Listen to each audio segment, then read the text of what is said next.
Question number 1. অসমৰ পুৰণি নাম কি? ইয়াৰ উত্তৰ হ'ব প্ৰাগজ্যোতিষপুৰ।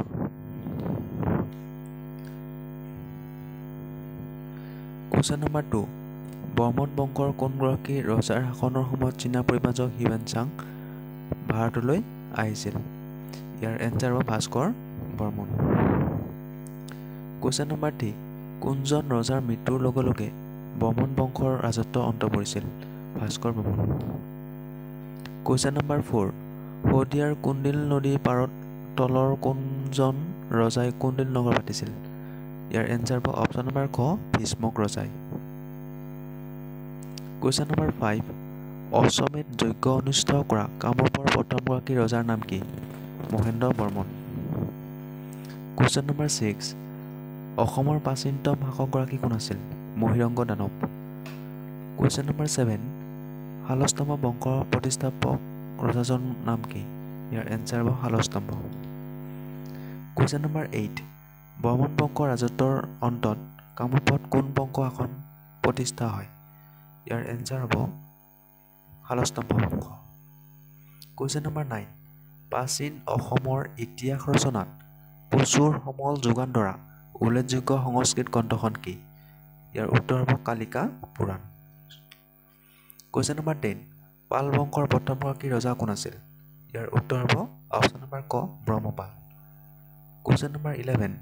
কোনগৰাকী ভূঞা শাসনকৰ্তাই কুমঠ উপাধি গ্ৰহণ কৰিছিল? ইয়াৰ উত্তৰ হ'ব নাৰায়ণে। Question number 12. শালস্তম্ভ বংশৰ ৰাজত্বৰ অন্তত কামৰূপৰ শাসনভাৰ কাৰ হাতলৈ যায়? ইয়াৰ এনচাৰ হ'ব পাল বংশ। Question number 13. খান বা খেন বংশৰ প্ৰতিষ্ঠাপক ৰজাজনৰ নাম কি? নীলধ্বজ। Question number 14. কোনগৰাকী কমতা ৰাজ্যৰ ৰজাৰ দিনত দিল্লীৰ চুলতান মহম্মদ বিন তুগলকে দুবাৰকৈ কমতা ৰাজ্য আক্ৰমণ কৰিছিল? ইয়াৰ উত্তৰ হ'ব দুৰ্লভ নাৰায়ণ। Question number 15. বানাসুৰ প্ৰাচীন অসমৰ কোন ঠাইৰ শাসক আছিল? ইয়াৰ অপশ্যন নম্বৰ খ শোণিতপুৰ। Question number 16. বিখ্যাত মহাভাৰত যুদ্ধত কোনগৰাকী অসমৰ ৰজাই অংশগ্ৰহণ কৰিছিল? ভগদত্ত। Question number 17.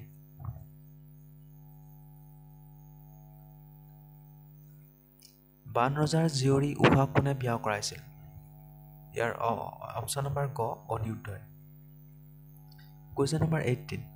বান ৰজাৰ জীয়ৰী উষা কোনে বিয়া কৰাইছিল? অনিৰুদ্ধই।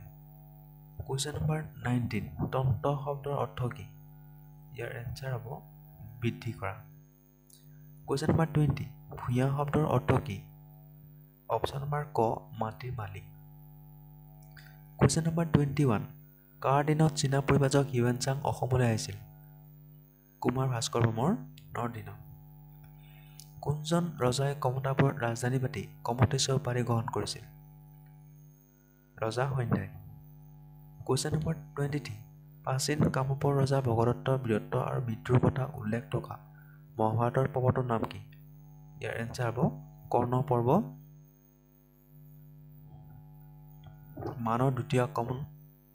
Question number 24. মানৰ দ্বিতীয় আক্ৰমণ কোন চনত হৈছিল? 1819 চনত। Question number 25.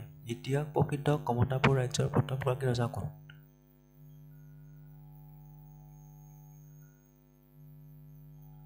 ৰজা সন্ধ্যা।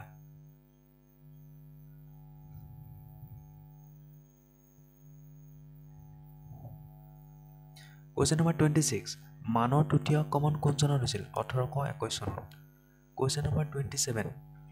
তেজপুৰত স্থিত মহাভৈৰৱ শিৱ মন্দিৰ কোন ৰজাই নিৰ্মাণ কৰিছিল? বানাসুৰ বা বান ৰজা।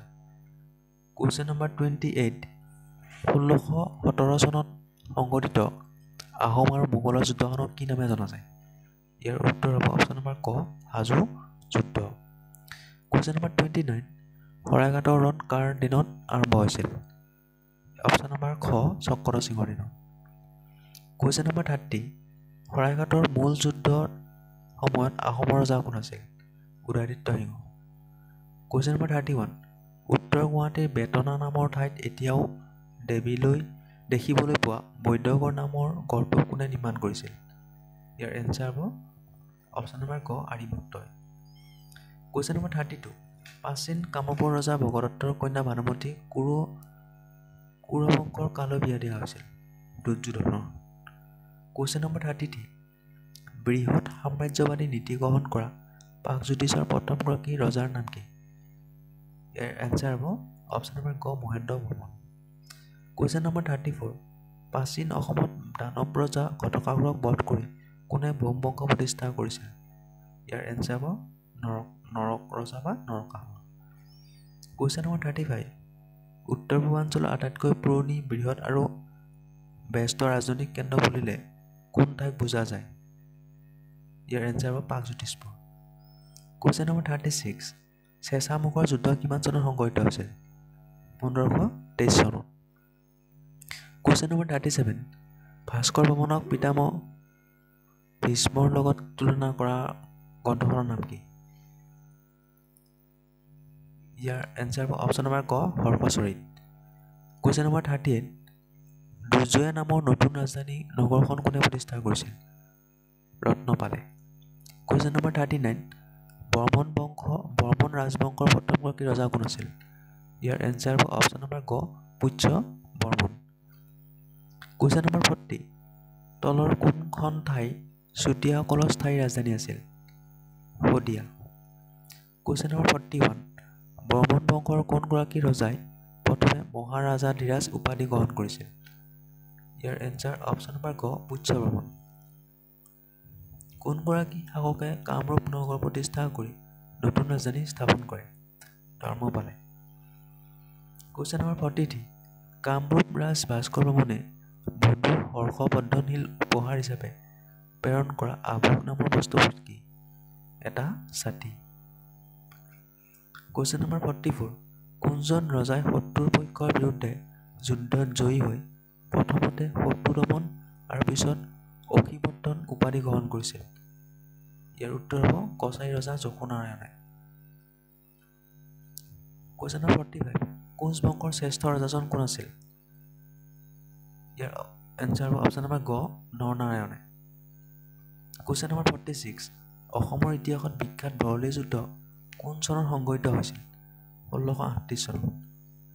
এই কুৱেশ্যনটো ইম্পৰ্টেণ্ট আছে। অসমৰ ইতিহাসত বিখ্যাত বৰলী যুদ্ধ কোন চনত সংঘটিত হৈছিল? 1638 চনত। কুৱেশ্যন নম্বৰ 47 আহোমসকল ব্ৰহ্মপুত্ৰ উপত্যকাত উপনীত কেতিয়া হৈছিল? 1228 খ্ৰীষ্টাব্দত। কুৱেশ্যন নম্বৰ 48 তৃতীয় মোৱামৰীয়া বিদ্ৰোহৰ সূত্ৰপাত কেতিয়া সংঘটিত হৈছিল? 1786 চনত। কুৱেশ্যন নম্বৰ 49 আহোমৰ প্ৰথম ৰাজধানী ক'ত আছিল? ইয়াৰ উত্তৰ হ'ব অপশ্যন নম্বৰ ক চৰাইদেউ। কুৱেশ্যন নম্বৰ 50 অসমত অনুষ্ঠিত 41তম জাতীয় কংগ্ৰেছৰ অধিৱেশনত কোনে সভাপতিত্ব কৰিছিল? শ্ৰীনিবাস আয়াংগাৰ। কুৱেশ্যন নম্বৰ 51 অসমৰ কৃষক বিদ্ৰোহৰ বুৰঞ্জীত ফুলগুৰি সংঘৰ্ষ এক উল্লেখনীয় ঘটনা। এই সংঘৰ্ষ কিমান চনত সংঘটিত হৈছিল? 1861 চনত। কুৱেশ্যন নম্বৰ 52 প্ৰথম মোৱামৰীয়া বিদ্ৰোহৰ সময়ৰ আহোম ৰজাজনৰ নাম কি? Lakshmi Singha. Question number 53 Assam association কোন চনত গঠন হয়? 1903 চনত।